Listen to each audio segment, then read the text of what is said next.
আজকের সংবাদ। তৃণমূল নেত্রী মমতা ব্যানার্জির রোড শো খড়গপুরে এক প্রকার জনজোয়ারে পরিণত হলো। রাস্তার দুই দিকে ঠিক মানুষ, আর এই জনপ্লাবন দেখে নেত্রীর দাবি এবার মেদিনীপুরের মানুষ জুন মালিয়াকে নির্বাচনের আগে সমর্থন জানিয়েছেন। তৃণমূল নেত্রী মমতা ব্যানার্জির রোড শো খড়গপুরে এক প্রকার জনজোয়ারে পরিণত হলো। রাস্তার দুই দিকে ঠিক মানুষ, আর এই জনপ্লাবন দেখে নেত্রীর দাবি এবার মেদিনীপুরের মানুষজন জুন মালিয়াকে নির্বাচনের আগে সমর্থন জানিয়েছেন। উল্লেখ থাকে, এবার মেদিনীপুর লোকসভা কেন্দ্রে তৃণমূলের প্রার্থী হচ্ছেন জুন মালিয়া। আর নির্বাচনের দিন ঘোষণার দিন থেকেই তিনি আদা জল খেয়ে মেদিনীপুর লোকসভা কেন্দ্রের প্রতিটি বিধানসভা এলাকায়, প্রতিটি বুথ এলাকায় মানুষের সঙ্গে ভোট চাইছেন। আর তার হয়ে অভিষেক বন্দ্যোপাধ্যায় দুটি ও মমতা বন্দ্যোপাধ্যায় দুটি সভা ও একটি রোড শো করলেন। ফের অভিষেক বন্দ্যোপাধ্যায় রোড শো রয়েছে, তাই 25 তারিখ নির্বাচনের আগে প্রচার এক প্রকার জমে উঠেছে লোকসভা জুড়ে। এদিন দেবের সমর্থনে দাসপুরে সভার পরে খড়গপুরের কলেজ ময়দানে নেমে ইন্দা থেকে বিএনআর মাঠ পর্যন্ত রোড শো করেন। সেখানে প্রার্থী ছাড়াও জেলা ও খড়গপুরের নেতারা হাজির ছিলেন। যে এলাকায় বিজেপি প্রভাব বেশি সেই সমস্ত এলাকার মধ্য দিয়ে এদিন র্যালি যেতে দেখা যায়। আর রাস্তার ধারে দাঁড়িয়ে থাকা মায়েদের কোল থেকে শিশুদের কোলে নিয়ে আদর করতে দেখা যায় মুখ্যমন্ত্রীকে।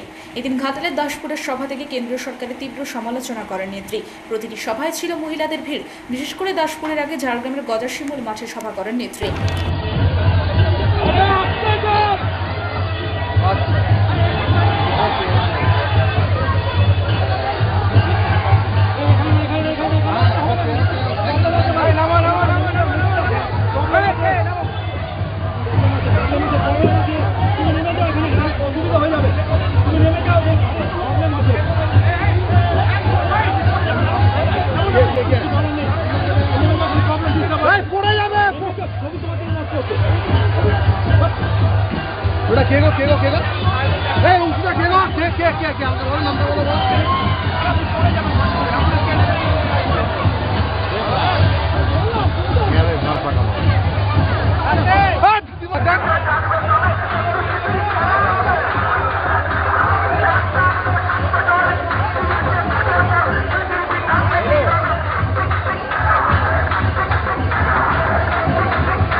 মমতার সঙ্গে হাঁটছেন আমাদের বিমান সরকার জুন মালিয়া।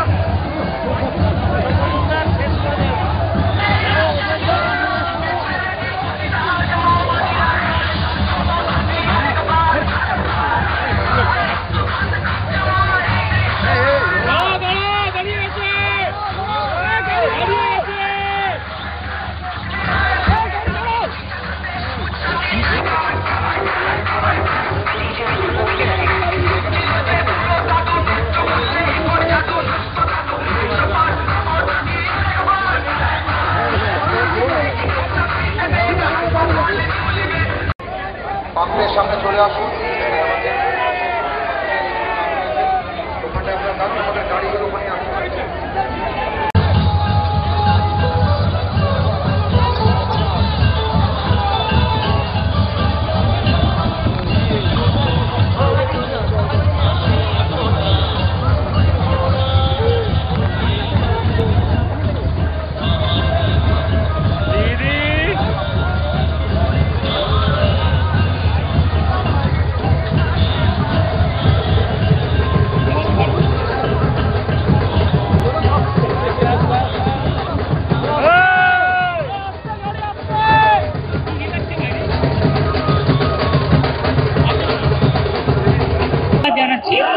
যে আপনারা এতক্ষণ পর্যন্ত আমাদের সাথে ছিলেন প্রথম থেকে, এবং শুধু তাই নয়, আজকে পরপর ঝাড়গ্রামের গোপীবল্লভপুর থেকে শুরু করে, দাসপুর থেকে শুরু করে এবং খড়গপুরের মানুষের যে অফুরন্ত উন্মাদনা, ভালোবাসা, এই দেখে আমি আবার সিদ্ধান্ত নিয়েছি আমি আগামীকাল হুগলির গোঘাটে যাব। গোঘাট থেকে আমি বিষ্ণুপুর লোকসভা কেন্দ্রে বিষ্ণুপুরে মিটিং করব। তারপর আমি ফিরে যাব দুর্গাপুরে। তারপরের দিন 19 তারিখে আমি পুরুলিয়া যাব। পুরুলিয়ায় আমার মিছিল আছে। আবার ওই দিন বিকালে বাঁকুড়ায় আমার মিছিল আছে। পুরুলিয়া বাঁকুড়া দুটো করে আমি ফিরে আসবো আবার দুর্গাপুরে। তারপরের দিন আমি বেলা 2টোয় মিটিং করব 20 তারিখে পাঁশকুড়ায় মিটিং করব, করে তারপর আমি 3টের সময় মেদিনীপুরে র্যালি করব। তখন আপনাদের সাথে আবার দেখা হবে। আমি আমাদের সকলকে ধন্যবাদ জানাচ্ছি, জেলা প্রেসিডেন্ট সুজয় সহ, মানুষ ভূঁইয়া সিনিয়র লিডার সহ, খড়গপুরের all councillor leader, frontal organisation, জেলার আমি সাধারণ মানুষ, প্রশাসন, আমি সকলকে, দোকানদার থেকে শুরু করে, ঘরের মেয়েদের থেকে শুরু করে, সাধারণ মানুষ থেকে শুরু করে আপনাদের সকলকে অনেক অনেক ধন্যবাদ জানাই। অপরদিকে দেবের সমর্থনে ঘাটালে রোড শো করতে এসে নেত্রী বলেন, কোভিডের সময় দেব নিজে গিয়ে ঘাটালের মানুষকে রান্না করে খাবার দিয়ে আসতো। ঘাটালে প্রতি বছর বন্যা হয়, আমি আসি কি কষ্টে থাকেন এখানকার মানুষ, সেটা আমি জানি। দাসপুরে সোনার হাব হচ্ছে, আপনাদের বাড়ির সামনে আপনারা কাজ করবেন। হলদিয়া থেকে মেদিনীপুর হয়ে রঘুনাথপুর যাবে করিডোর। দেব বাচ্চা ছেলে, ও হয়তো সব জানে না। আমরা আসার পর কলেজ, বিদ্যালয় অনেক হয়েছে। বিদ্যাসাগর এবং ক্ষুদিরামের জায়গায় ডেভেলপমেন্ট অথরিটি করে দিয়েছি। কয়েকটা জুয়া চোর মিলে দেশ চালাচ্ছে। আমরা যেটা বলি সেটা গ্যারান্টি, আর ওরা যেটা বলে সেটা 420। পরিযায়ী শ্রমিকের 28 লক্ষ নাম নথিভুক্ত করেছি। যারা এখনও বাইরে আছেন ফিরে আসুন, আমি কাট করে দেব। দয়া করে ভোটের লিস্টে নাম রাখুন, ভোটটা দিন, না হলে বিজেপি আসলে সবাইকে তাড়িয়ে দেবে। বাংলায় বিজেপি হচ্ছে চাকরি খেকো বাঘ। চোরেরা বিজেপিতে গেলে সবাই ঠিক ওয়াশিং মেশিনে ঢুকলেই ক্লিয়ার। গ্রামীণ রাস্তার কাজে বাংলা প্রথম হচ্ছে, কিন্তু তোমার বাংলাকে ভাতে মারতে চাও, টাকা দাও না। আপনারা সবাই দেবকে ভোটটা দিন। দাসপুরের সভামঞ্চ থেকে ঘাটালের মানুষকে আবেদন মমতা। আমরা চাই বাবা সাহেব আম্বেদকরের সংবিধান বেঁচে থাক, মোদি যাক। অজিত ভূঁইয়া 1 নম্বর মেদিনীপুরিয়ান ও মারা যাওয়ার পর ও স্ত্রীকে আমরা সম্মান দিয়ে বিধায়ক করেছি। এইবার দিল্লিতে মোদিকে হাঁটিয়ে আমরা সরকার করব। এবার খেলা হবে, আপনারা এবার দেবকে জিতিয়ে রেকর্ড করুন। ঘাটালের মানুষকে আবেদন মমতার। মমতা ভূঁইয়া এলাকা থেকে অজিত ভূঁইয়া 1 নম্বর মিদনাপুরি ভাষা বলি দেশ কাঁপানো ছেলে, জানেন? আমরা বাংলা নিয়ে আন্দোলন করতে গেছি দিল্লিতে, 10 ঘন্টা টানা স্লোগান দিয়েছিল। আমাদের দুর্ভাগ্য, ওকে আমরা হারিয়ে ফেলি, ও মারা যায়। ও মারা যাওয়ার পরে আমরা ওর স্ত্রী ও মমতা ভূঁইয়াকে আমরা ওখান থেকে ঢুকিয়েছিলাম।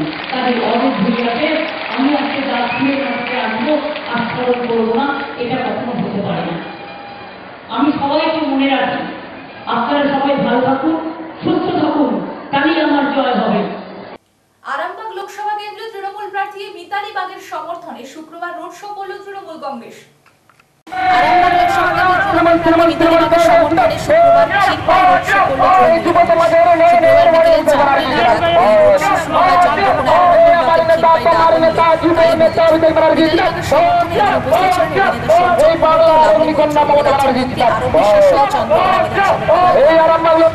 গাড়িতে চেপে মিতালি বাগের সমর্থনে মন্ত্রী ও অভিনেত্রীরা সাধারণ মানুষকে তৃণমূল কংগ্রেসে ভোট দিয়ে মিতালি বাগকে জয় করার আহ্বান জানান। অভিনেতা সোহম ও অভিনেত্রী লাভলি মৈত্রকে দেখার জন্য সাধারণ মানুষের ভিড় ছিল চোখে পড়ার মতো। ক্ষীরপাই ডাক বাংলো কালী মন্দির থেকে শুরু হয়, হালদার দিঘিতে এসে শেষ হয়।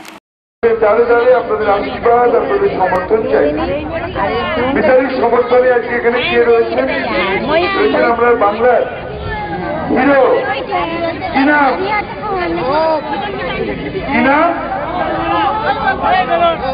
সোহম চক্রবর্তী আমাদের দলে, আমাদের আরেকজন বিধায়ক সমর্থনে আমরা এখানে যখন এসছি, এখানকার মানুষের আন্তরিকতা, স্বতঃস্ফূর্ততা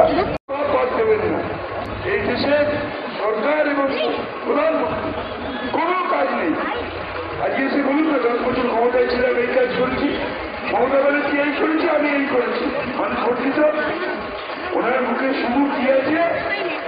হিন্দুস্তান, মুসলমান, পাকিস্তান, এর বাইরে উনি আর কিছু জানেন না।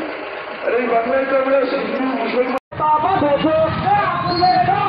এই বাংলার সুরক্ষিত সম্পন্ন মানুষ পাবে, এই বাংলার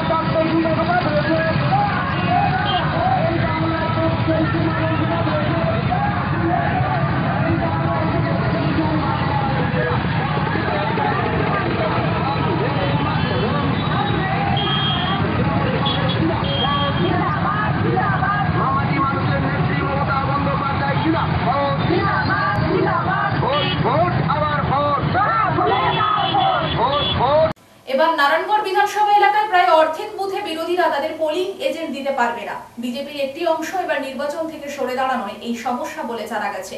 আর তার মধ্যে নারায়ণগড়ে প্রচার করতে এসে এক প্রকার গুটি কয়েক কর্মীদের নিয়ে রোড শো করলেন অগ্নিমিত্রা পল। এবার নারায়ণগড় বিধানসভা এলাকায় প্রায় অর্ধেক বুথে বিরোধীরা তাদের পোলিং এজেন্ট দিতে পারবে না। বিজেপির একটি অংশ এবার নির্বাচন থেকে সরে দাঁড়ানোয় এই সমস্যা বলে জানা গেছে। আর তার মধ্যে নারায়ণগড়ে প্রচার করতে এসে এক প্রকার গুটি কয়েক কর্মীদের নিয়ে রোড শো করলেন অগ্নিমিত্রা পল। তবে যেভাবে দিলীপ ঘোষ নির্বাচনের আগে বেলদা শহরে প্রতিনিয়ত সভা সমিতি করে সংগঠনকে শক্তিশালী করার চেষ্টা করেছিলেন, তা এক প্রকার ফিকে হয়ে গিয়েছে। তার প্রধান কারণ বিজেপির মধ্যে দ্বন্দ্ব, আর সেই দ্বন্দ্ব মেটাতে গিয়ে হিমশিম অবস্থা প্রার্থীর। বিশেষ করে বেলদা শহরে যাদের প্রধান মুখ করে বিজেপি নির্বাচনে লড়াই করার চেষ্টা করছে, তাদের মানুষের কাছে কতটা গ্রহণযোগ্যতা রয়েছে তা দলের কর্মী ও নেতারা জানেন। তাই এখনও বুথে বুথে প্রচার করার কর্মীর অভাব রয়েছে। শাসক দলের দাবি এলাকায় শান্তি শৃঙ্খলা বজায় রেখে তারা নির্বাচন পরিচালনা করতে চায়। তবে বিরোধীরা এলাকায় নতুন করে সন্ত্রাস তৈরি করার চেষ্টা করবে, তাতে কর্মীরা যাতে পা না দেন সেই নির্দেশ দেওয়া হয়েছে দলের পক্ষ থেকে।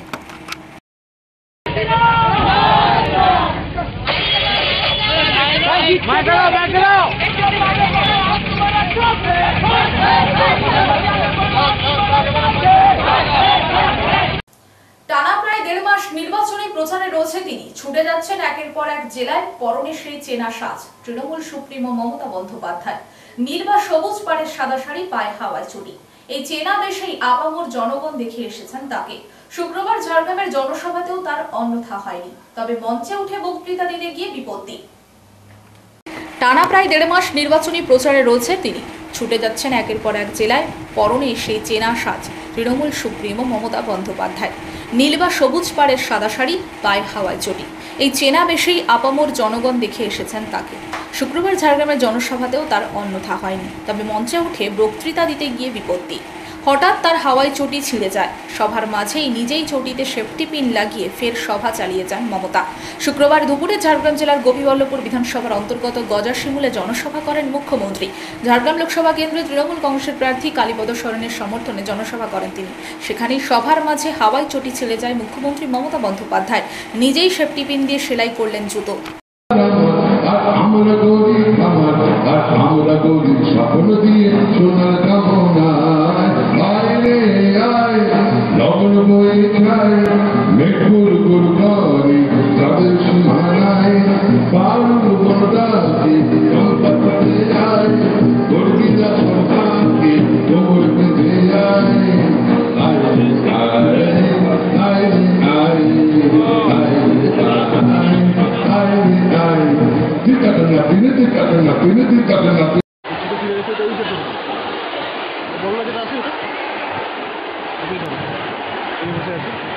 চলে আসতে হোক।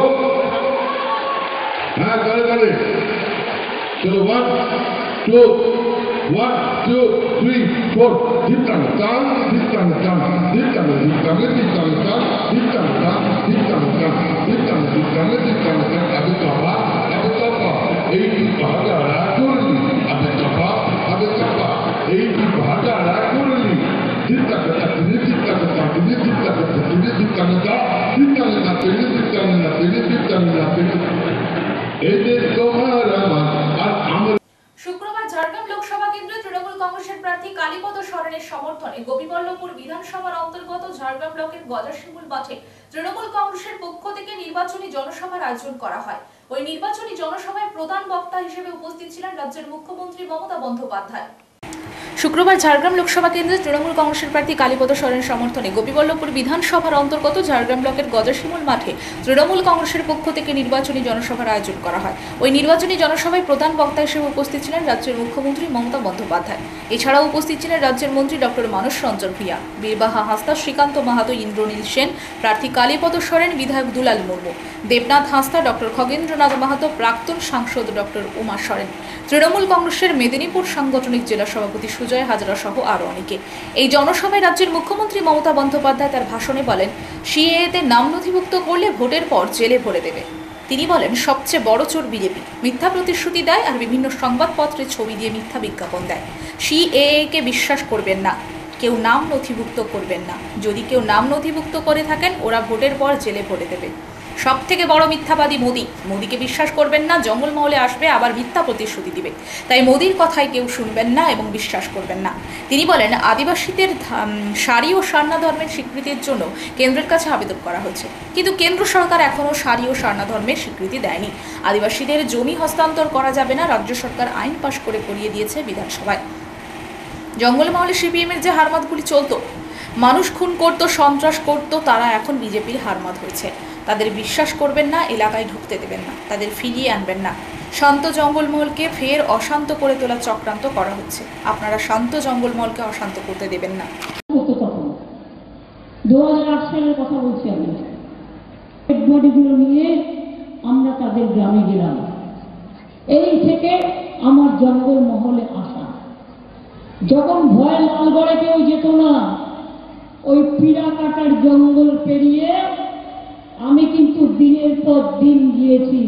আমার গাড়ি আটকে দিয়েছে, অনেক ঘটনা ঘটিয়েছে, পিড়া কাটা থেকে শুরু করে ভাদুতলা থেকে শুরু করে নয়াগ্রামে করেছিলাম।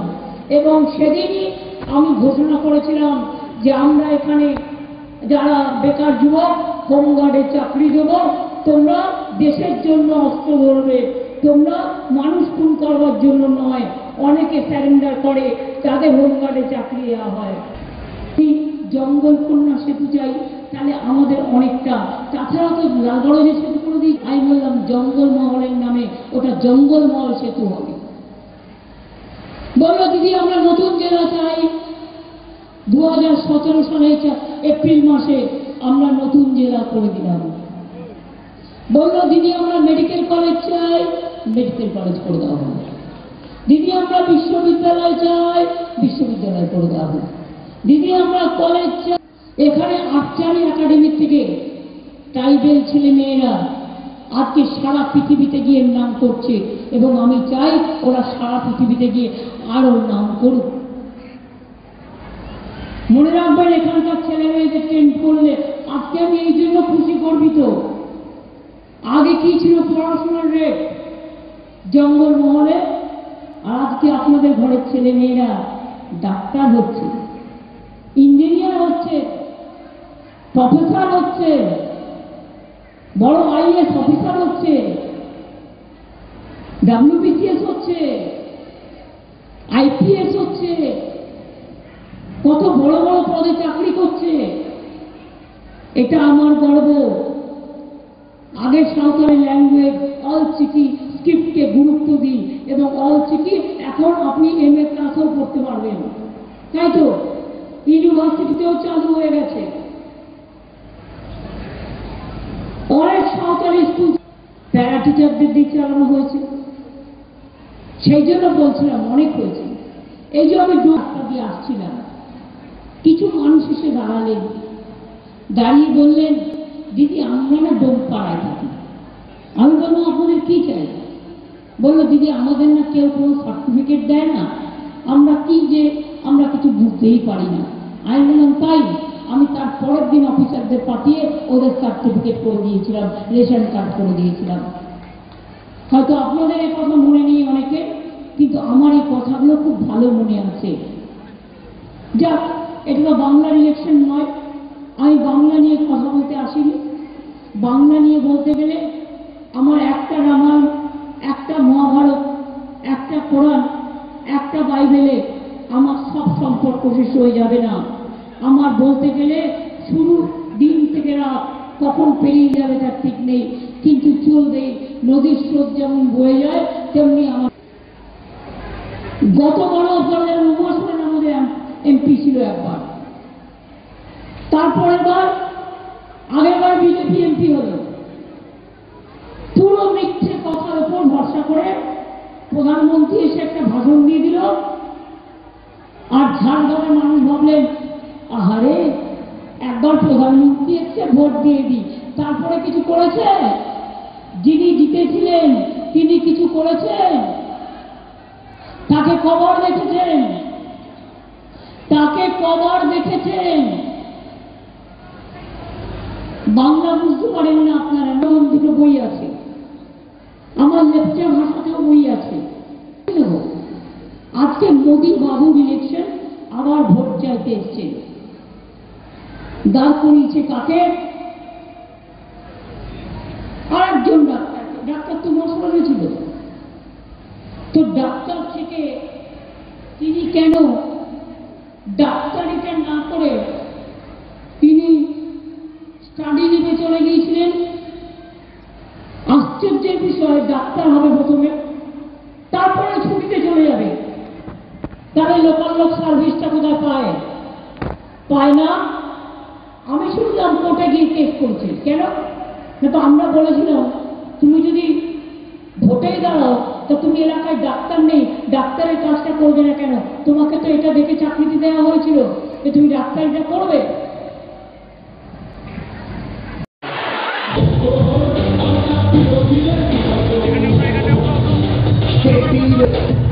নিজে সোনার ফসল তাও দেবে না তাকে, সবার ওপর এ অত্যাচার তোমায় যেন ছাড়তে হবে যদি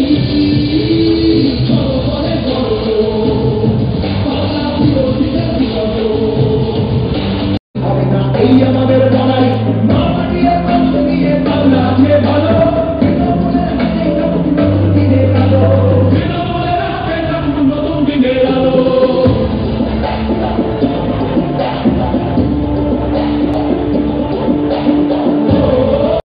গরু ছেড়ে রাখবেন না, বাইরে জামা কাপড় শুকোতে দেবেন না, সোনার গয়না পরে কেউ 2টা থেকে 4টা পর্যন্ত রাস্তায় বেরোবেন না, তমলুকে ব্যাপক চুরির ঘটনা ঘটবে, তাই কেউ বাড়ি থেকে বেরোবেন না, এমনই ভাষায় অভিষেককে আক্রমণ করলেন রাজ্যের বিরোধী দলনেতা শুভেন্দু অধিকারী। গরু ছেড়ে রাখবেন না, বাইরে জামা কাপড় শুকোতে দেবেন না, সোনার গয়না পরে কেউ 2টা থেকে 4টা পর্যন্ত রাস্তায় বেরোবেন না, তমলুকে ব্যাপক চুরির ঘটনা ঘটবে, তাই কেউ বাড়ি থেকে বেরোবেন না, এমনই ভাষায় অভিষেককে আক্রমণ করলেন রাজ্যের বিরোধী দলনেতা শুভেন্দু অধিকারী। এদিন তমলুক লোকসভা কেন্দ্রের বিজেপি প্রার্থী তথা প্রাক্তন বিচারপতি অভিজিৎ গাঙ্গুলির সমর্থনে ময়নার পরমানন্দপুর থেকে বলাইপন্ডা বাজার পর্যন্ত পদযাত্রায় অংশগ্রহণ করে শুভেন্দু। পদযাত্রা শেষে বক্তব্যের মাধ্যমে এমনই কথা বলেন শুভেন্দু। শুক্রবার দুপুরে তমলুক লোকসভা কেন্দ্রে তৃণমূল কংগ্রেসের প্রার্থী দেবাংশু ভট্টাচার্যের সমর্থনে তমলুকের রাজ ময়দান থেকে হাসপাতাল মোড় পর্যন্ত পদযাত্রা করবেন সর্বভারতীয় তৃণমূল কংগ্রেসের সাধারণ সম্পাদক অভিষেক বন্দ্যোপাধ্যায়। তারই এই আগমনকে কটাক্ষ করেন শুভেন্দু অধিকারী।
অসভ্যের মতো কথা, বাপ বেটা। এরকম একটা অর্বাচীন নিম্ন মেধার কালীঘাটের পুঁতিগন্ধময় নালার পাশে থাকা মুখ্যমন্ত্রী, কখনো স, কখনো ব, কখনো ল। পশ্চিমবাংলার লোককে বলছি, একে কাকে ভোট দিয়েছেন আপনারা? আমি তো স্বীকার করছি আমি অন্যায় করেছিলাম। সিপিএমকে তাড়ানোর দরকার ছিল, লক্ষণ শেঠকে তাড়ানোর দরকার ছিল, তাই গেছিলাম। ওনার প্রার্থীরা এখানে সেকেন্ড হতো, অধিকারীরা যাওয়ার পরে প্রথম হয়েছেন। আমি সন্ধ্যাবেলা হলদিয়া দুর্গা চকে ওনার মুখোশটা খুলব। ডাক্তার বিডি দাসটা কে বলবো? মমতা ব্যানার্জি। স্বাস্থ্য দপ্তরে উনি কি করেন আমার কাছে সব তথ্য আছে। আমি ভোটের পরে জনস্বার্থ মামলা করব।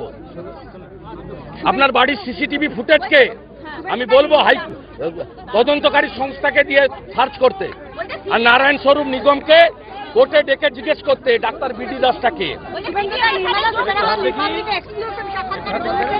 মমতা বন্দ্যোপাধ্যায় সব থেকে বেশি ক্ষতি করেছেন বাংলার মধ্যবিত্ত সমাজে দুর্নীতি করে। কি বলবেন?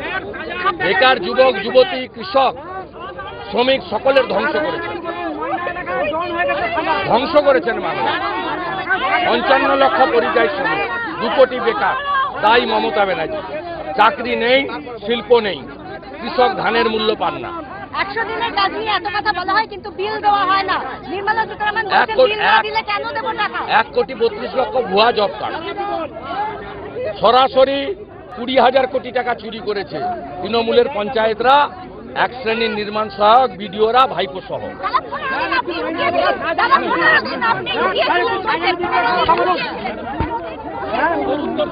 আর এক সপ্তাহ বাদেই লোকসভার 6ষ্ঠ দফা নির্বাচন পূর্ব মেদিনীপুরের তমলুক ও কাঁথি কেন্দ্রে ভোট রয়েছে।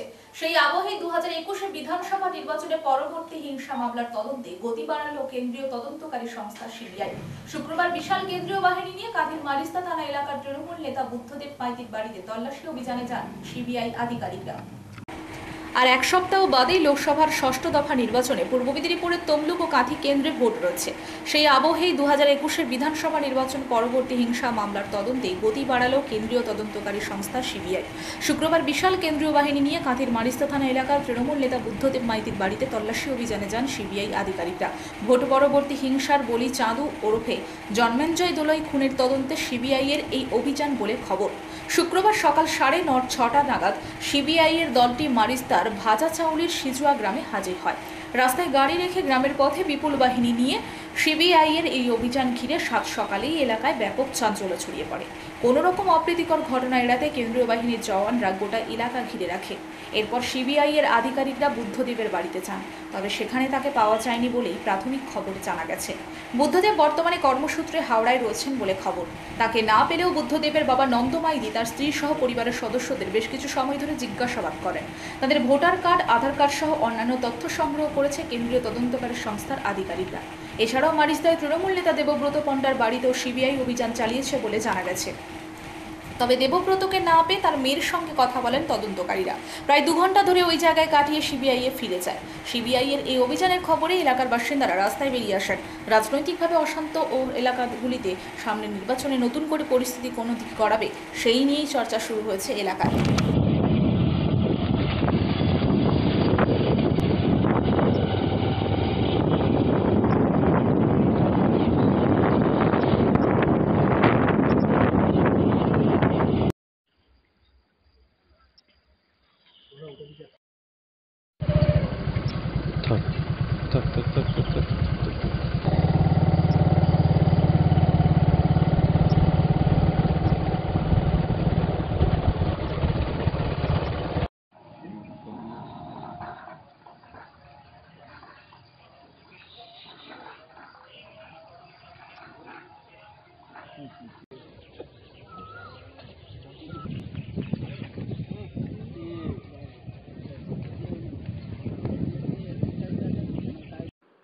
নির্বাচনী জনসভাগুলোতে দেখছেন ভারতীয় জনতা পার্টির সভাতে কোনো লোক নেই, 5 জন 10 জন 15 জন করে নিয়ে ঘুরছেন। মানুষ তাদেরকে প্রত্যাখ্যান করেছেন, তারা বুঝে গেছেন। ওই কারণে কাউকে এনআইএ নোটিশ আসছে, কাউকে সিবিআই নোটিশ আসছে। অর্থাৎ কেন্দ্র সরকারের তোতা পাখি সিবিআই, এনআইএ, ইডি এদেরকে দিয়ে তৃণমূল কংগ্রেসকে প্রতিহত করে মানুষের গণতান্ত্রিক অধিকারকে লুট করার পরিকল্পনা করছে। এই পরিকল্পনা কখনো বাস্তবে রূপ দেবে না। ভোটের আবহের পূর্বে ভোট 25 তারিখ, তার আগে আমার পরিবারের সমস্ত লোকের voter I card, bank account এবং আধার কার্ড চাইছে। ট্রাঙ্ক খুলতে হবে, ট্রাঙ্ক ফ্রাঙ্ক খুলে ফেলছে, আলমারি টালমারি খুলে ফেলছে এবং তছনছ করার চেষ্টা এবং একটা বাজে প্রয়াস সিবিআই নাটক করার চেষ্টা করছে। এটা তো বিজেপি যেটা করতে চাইছে এলাকায়, শুভেন্দু অধিকারীর প্ররোচনায় এরা দীঘা লজে থেকে এবং কিছু টাকা উৎকোচের বিনিময়ে এই সমস্ত জিনিস যে প্রহসন করছে, এটা আমি আমার সর্বোচ্চ নেতৃত্বকে জানিয়েছি। আজকে আপনার বাড়ি থেকে কিছু নিয়ে গেছে? আমার বাড়ি থেকে না, ডকুমেন্টস ওই কিছু আধার কার্ড আর ভোটার কার্ডের জেরক্স টেরক্স গুলো কিছু কাগজ তছনছ করেছিল, সেগুলো যা নিয়ে গেছে। আর কোনো দেখা করা বা কোনো কিছু না, আর কোনো কিছু কথা বলেনি। বলেছে, ধমক দিয়ে গেছে বাড়ির যারা বাড়িতে থাকে আবার আসবো, তুলে নিয়ে যাব। ওরা কি করে উল্টা কোনো কিছু বলেছে যে কারা এসেছিলেন, কি ব্যাপার আপনি জানতে চেয়েছিলেন? কি আমি বললো যে সিবিআই লোকেরা, জেনেছি সিবিআই লোক, এমনি প্রাথমিকভাবে কাউকে জানিয়েছেন এত সময়টা গড়িয়ে গেছে? আমি তো আমার জেলা সভাপতি এবং সর্বোচ্চ নেতৃত্ব এবং রাজ্যের জানিয়েছি। এটা নিয়ে কি আবার কোর্টে দরবার হবেন? আবার আমি কমপ্লেন তো করবই এবং এদের যা করার আইনি পদক্ষেপ আমি নিব। আসামে আমার ছেলে হতে পারে, কিন্তু আমার উপর মানসিক টর্চার, আমার পরিবারের উপর মানসিক টর্চার, এটা ভারতবর্ষের সংবিধান বিরোধী, আইন বিরোধী কাজকর্মে সিবিআই লোকেরা নেমেছে বলে আমি আমার কমপ্লেন করব। এলাকায় একটা উত্তেজনা, চাপা উত্তেজনা এবং সন্ত্রাস কবলিত এলাকা বলে চিহ্নিত করে দিয়ে গেছে যেন মনে হচ্ছে। থ্যাংক ইউ, ধন্যবাদ।